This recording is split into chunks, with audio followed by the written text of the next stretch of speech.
पाकिस्तान ने world test championship में एक फातिहाना आगाज किया जिसमें पाकिस्तान ने साउथ अफ्रीका की टीम को 93 रन से शिकस्त दी। अब मैंने 93 रन्स का नाम इसलिए फ्रंट पे रखा, इसको शुरू में इसलिए मैंने डिक्लेयर किया। पाकिस्तान एक नए माइंडसेट के साथ नए साइकिल का आगाज किया जिसमें पाकिस्तान की परफॉर्मेंस हमें अप टू द मार्क नजर आई और up to the mark performances इस तरह नजर आई कि पाकिस्तान ने साउथ अफ्रीका जो कि चैंपियन टीम थी, जिसने में बमूमा की कप्तानी में बैट्समैन की बात की जाए, उनके उनके टॉप ऑर्डर की, मिडिल ऑर्डर की, और जिस तरह से उनके बॉलर्स और स्पिन डिपार्टमेंट रहता है, तो मेरे अपने एक मिसाल आप है, ये टीम अपनी मिसाल आप है। इन्होंने ऐसी ऐसी कारकर्दगी करके दिखाई है लॉर्ड्स के तारीखी मैदान के अंदर, ऑस्ट्रेलिया जैसी टीम को मुकाबले के साथ उनको टक्कर दी और उनको हराया। अब जब ये पाकिस्तान में आती है टीम, तो पाकिस्तान में आके एक शानदार किस्म का पाकिस्तान का स्टार्ट रहता है जिसमें पाकिस्तान की टीम 93 रन से साउथ अफ्रीका को हराती है। अब 93 रन से हराना एक बहुत बड़ा मार्जिन होता है। दूसरी तरफ हम बात कर रहे थे कि इंडिया और वेस्ट इंडीज का मुकाबला चल रहा है, और इंडिया और वेस्ट इंडीज के मुकाबले में इंडिया ने कभी भी छोटी टीम हो या उनके मुकाबले में उनके होम ग्राउंड में बिकॉज ऑफ होम एडवांटेज कोई भी छोटी टीम को रिस्पेक्ट नहीं देते। अब ओपोजिशन ऑस्ट्रेलिया की हो वो रिस्पेक्ट नहीं देंगे, ओपोजिशन न्यूजीलैंड की हो तो शायद रिस्पेक्ट केन विलियमसन कह दें कि अब आपको रिस्पेक्ट देनी पड़ेगी। 1-1 हो गया, पहली दफा हो गया कि उन्होंने हरा दिया, मगर तारीख में हमें इंडिया की देखने को मिलता है। इंडिया की बात मैं लाजमी इसलिए करता हूँ कि व्यूवरशिप के चक्कर में नहीं जनाब, उनकी एक क्रिकेट हिस्ट्री है और उनका एक इतना बड़ा किरदार है क्रिकेट में, और जितना बड़ा किरदार करेक्टर रहता है तो उतनी ही बात की जानी चाहिए। मगर बहरहाल इस टाइम दो सीरीज चल रही थी एक साथ, एक इंडिया वेस्ट इंडीज की और दूसरा test match India West Indies का चल रहा था, जिसमें इंडिया ने 58 रन चाहिए थे अराउंड अबाउट डे 5 के अंदर चेस करने के लिए, और बआसानी करके इंडिया ने तो वेस्ट इंडीज को वाइट वॉश कर दिया और अपनी साइकिल का आगाज भी फातिहाना किया। और दूसरी जाने पाकिस्तान ने साउथ अफ्रीका को पहले टेस्ट मैच के अंदर एक फातिहाना आगाज किया, और उस फातिहाना आगाज में पाकिस्तान के नुमान अली ने शानदार किस्म की फाइफर लिए, आखिर में भी फाइफर लिए, फर्स्ट इनिंग में भी फाइफर लिए, जिसमें साजिद खान की up to the up to mark कह सकते हैं परफॉर्मेंस नहीं आई, बिकॉज उनको एक फीवर भी कह सकते हैं, उनको एक इन्फेक्शन भी था, साथ में उनकी तबीयत बड़ी नासाज थी उस चक्कर में, so that is the reason वो इतना अच्छा परफॉर्म नहीं कर पाए। मगर let hope for the best for Pakistan upcoming test match in Rawalpindi. Condition भी ऐसी है कि कंडीशन भी इस तरह की है कि आपको स्पिन कंडीशंस और स्पिन पिचेस देखने को मिल सकती हैं। तो अगर जब स्पिन कंडीशंस की बात की जाए, स्पिन पिचेस की बात की जाए, अच्छा मैं ना आगे बढ़ने से पहले एक बात जो है वो डिक्लेयर कर दूं। सरफराज अहमद का बड़ा चर्चा चली कि सरफराज अहमद को चीफ सिलेक्टर का ओहदा मिलने जा रहा है। उससे पहले बड़े ट्रेंड और सोशल मीडिया पे और ये जो जितना भी सारा दुकानें और बाजार है क्रिकेट का, और जो कि हम जिस फील्ड में रहते हैं, तो वहाँ पे बड़ी बात हो रही थी। मैंने भी अपनी पोस्ट लगा दी कि likely to become a new chief selector और अ न्यू हेड कोच और अ न्यू मेंटोर। इस सब वाली साइड में 2-3 ओहदों में कोई ना कोई ओहदा शायद उनको जो है उससे जो है उनको हमकिनार किया जाएगा, मगर हुआ ये उनको कोई ओहदा ना मिल सका। मगर शान मसूद ने क्या किया, तीसरे दिन के अख्ताम पे जब साउथ अफ्रीका को टारगेट 277 का मिलता है, उन्होंने कहा कि सरफराज भाई, सैफी भाई, बताएं, थोड़ी सी परेशानी का सामना है, लोगों की तनकीद का भी थोड़ा सा प्रेशर है। अब नई साइकिल का आगाज है, पिछली साइकिल अभी भी उनके जहनों में सवार है, मगर इस time at the right time मुझ पे प्रेशर ये है, 277 स्कोर है। खुदा न खास्ता अगर साउथ अफ्रीका चेस कर लेता है तो फिर क्या होगा। साउथ अफ्रीका चेस कर लेता है तो फिर तनकीद की तोहफा का रुख शानी के ऊपर आ देना था। तो शानी ने फ़ोन किया सैफी को, सैफी ने कहा घबराता क्यों है, रुलाएगा क्या। ये बात हुई तो उन्होंने कहा कि आप शाहीन शाह अफरीदी को ओवर दीजिए पहला, बगैर डराए बगैर डरे, डरे बगैर आपका होम एडवांटेज है, इसका फायदा उठाइए। माना कि स्पिन कंडीशन है, घास नहीं है, और बिल्कुल भी साफ सुथरी और एक किस्म की बड़ी सूखी सी पिच है, जो कि बड़ा फायदा आपके स्पिनर्स को ऑब्वियसली देती है।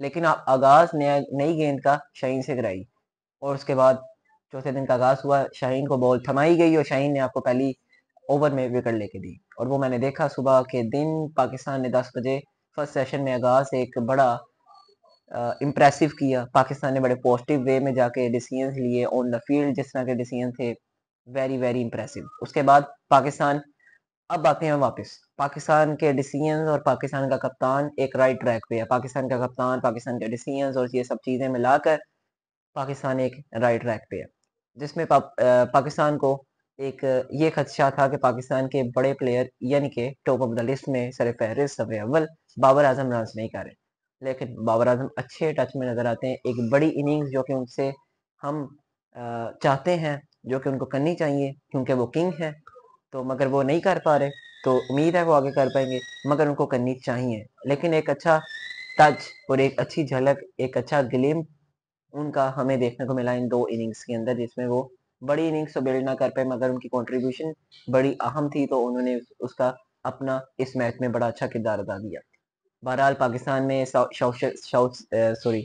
शकील 39 रन की पारी खेलते हैं। उसके बाद नीचे से अगर बात की जाए तो ये आपका सारा एक किस्म का टोटल, अगर हम बात की जाए पाकिस्तान के टेस्ट मैच की, तो पाकिस्तान ने बड़ा अच्छा और कमाल और आला किस्म का आगाज किया। तो उसके बाद पाकिस्तान की बात की जाए वर्ल्ड टेस्ट चैंपियनशिप के फाइनल की, तो पाकिस्तान ने अगले, मैं कह रहा था कि ये आगाज बड़ा अच्छा हुआ। आगाज जब अच्छा हो जाए तो उम्मीदें लगा लेनी चाहिए, और उम्मीदें हम ही लगाते हैं और बाकी लगाते होंगे, लेकिन हमें थोड़ी सी आदत हो गई है। तो इस आदत को बरकरार रखते हुए, इस रस्म को दोबारा से इसका इस्तेफादा करते हुए, इसी रस्म को जारी करते हुए दोबारा से उम्मीद लगाते हैं, और पाकिस्तान की वर्ल्ड टेस्ट चैंपियनशिप के जो फिक्सचर्स हैं 2025 से 2027 तक, इसको ज़रा नज़र डालते हैं तो मेरे पास मौजूद है। पाकिस्तान में अपने होम एडवांटेजेस, जो कि हम ये समझ सकते हैं कि पाकिस्तान अपने होम एडवांटेजेस का फ़ायदा उठाते हुए सीरीज़ जीत सकता है, जिसमें पाकिस्तान ने 2-2 टेस्ट मैच खेलने हैं, जिसमें पाकिस्तान न्यूजीलैंड के साथ 2 टेस्ट मैच खेलेगा, साथ ही साथ पाकिस्तान साउथ अफ्रीका के साथ 2 टेस्ट मैच खेलेगा, उसके साथ पाकिस्तान श्रीलंका के साथ 2 टेस्ट मैच खेलेगा, जो कि पाकिस्तान ही में मैच खेले जाने हैं, और उसके साथ ही साथ पाकिस्तान ने इंग्लैंड के साथ, जो कि एक बड़ा दौरा होगा, बर्मिंघम होगा, लॉर्ड्स होगा और साथ मैनचेस्टर वगैरह में पाकिस्तान ने एक बड़ी सीरीज खेलनी है, तो उसका ऑब्वियसली प्रेशर रहेगा शान मसूद के ऊपर, क्योंकि एक बैस द बॉल, बैस द मकल्लम और ब्रेंडन मैकल्लम का एक फार्मूला बैस बॉल है, तो उसके ऊपर पाकिस्तान क्या शान बॉल एक अपनाएगा, एक नई अप्रोच के साथ जाएगा, ये देखना होगा। लेकिन इससे पहले पाकिस्तान ने 20 ऑफ अक्टूबर को ये टेस्ट मैच का इख्तिताम करना, जिसमें पाकिस्तान, उम्मीद है कि पाकिस्तान सीरीज जीते और सीरीज जीत के इस बात का ऐलान करे, इस बात को डिक्लेयर करके पाकिस्तान इस नई साइकिल के लिए तैयार है, और बड़ी ख्वाहिशमंद है कि पाकिस्तान भारत और पाकिस्तान टक्कर में आए और फाइनल लगाए।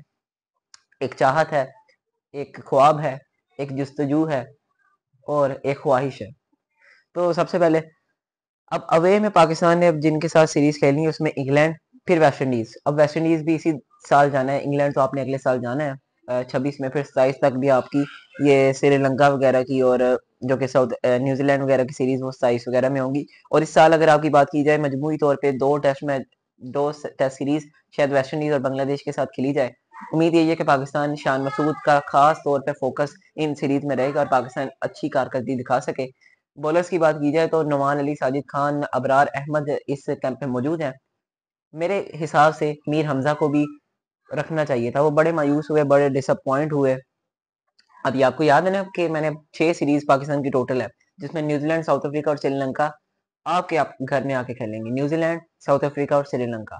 अब आपने जिनके पास जाके खेलना है उनके नाम सुन लीजिए, जिसमें बांग्लादेश है, उसमें आपका इंग्लैंड है, और उसी के साथ साथ आपने वेस्ट इंडीज में उनके अपने ग्राउंड्स में जाके, उनके मुल्क में जाके उनका दौरा करना है। उसके बाद अब पाकिस्तान पे ये उम्मीद है, पाकिस्तान से ये जुस्तजू है कि पाकिस्तान इस WTC साइकिल का आगाज बड़ा शानदार करे। तो इसमें उम्मीद रखने से पहले पाकिस्तान के कॉम्बिनेशन पे थोड़ी सी बात करके वीडियो का इख्तिताम करते हैं। पाकिस्तान का कॉम्बिनेशन अगर देखा जाए, शुरू में बैट्समैनों की बात की जाए, अब्दुल्ला शफीक एक रिदम में नहीं नजर आ रहे, उनकी टेक्निक पे कोई शक और शुबा नहीं है, एक किताबी प्लेयर है, मगर उसके साथ ही साथ अगर बात की जाए तो वो एक टच में नजर नहीं आते। उनसे बड़ी बड़ी इनिंग्स जो पाकिस्तान जिस एट द राइट टाइम चाहिए होती है, मगर वो करने में नाकाम होते हैं। तो उम्मीद यही है कि वो दोबारा से अपने कोचिस के साथ उसे कंसल्ट करें, उसे इस चीज़ के ऊपर बात करें और इसे अपनी टेक्निक को थोड़ा सा बेहतर करें, और लंबी इनिंग्स की तरफ, जो कि भूख होती है एक प्लेयर को, उस तरफ जाएं।